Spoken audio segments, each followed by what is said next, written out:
من أسرار التكرار في القرآن الكريم إنها تعطي في العقل وفي القلب وفي الروح الأهمية لكل شيء. يعني كل شيء بقدر ما ذكر في القرآن الكريم تظهر عظمته.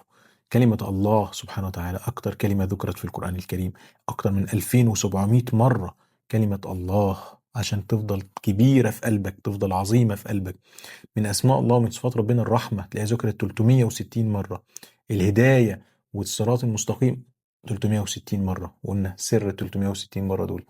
ال النور أكتر من 200 مرة. كلمة آمنوا أكتر من 500 مرة. إعجاز. ربنا بيصحي قلبك، ربنا بيفوقك، ربنا بيكلمك عن التوحيد أكتر من 1000 مرة في القرآن الكريم، بيكلمك عن العلم أكتر من 1000 مرة في القرآن الكريم. تجد بعض المعاني وبعض الكلمات ذكرت نصا كده بإعجاز. يعني كلمة الدنيا 115 مرة، كلمة الآخرة 115 مرة. كلمة الملائكة 88 مرة، كلمة الشياطين 88 مرة. الحياة 145 مرة، الموت 145 مرة.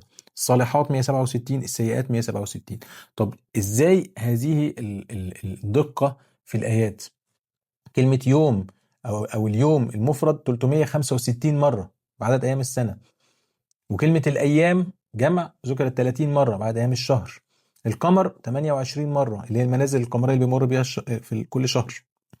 بل نسبة كلمة البحر لكلمة البر في القرآن زي نسبة البحر للبر في العالم، 71 واحد من 10 و20 و9 من 10.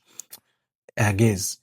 أنا مش بكلمك بقى عن عظمة القرآن الكريم في إنه ذكر هذه الكلمات. لا، أنا عايز أسألك سؤال تاني. هل النبي صلى الله عليه وسلم كان عارف هذا الإعجاز؟ يعني النبي صلى الله عليه وسلم لما قرأ القرآن على الصحابة كان عارف إن كلمة يوم ذكرت 365 مرة في القرآن؟ طب ليه ما قال لهمش لو كان عارف؟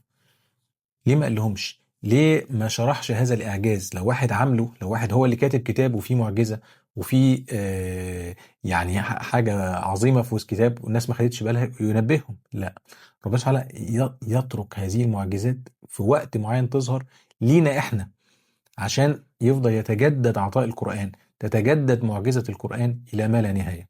سبحان الله. وتجد الكثير والكثير، والناس يعني كل يوم كل يوم بتطلع معجزات من القرآن الكريم. عظمة في القرآن الكريم. سبحان الله.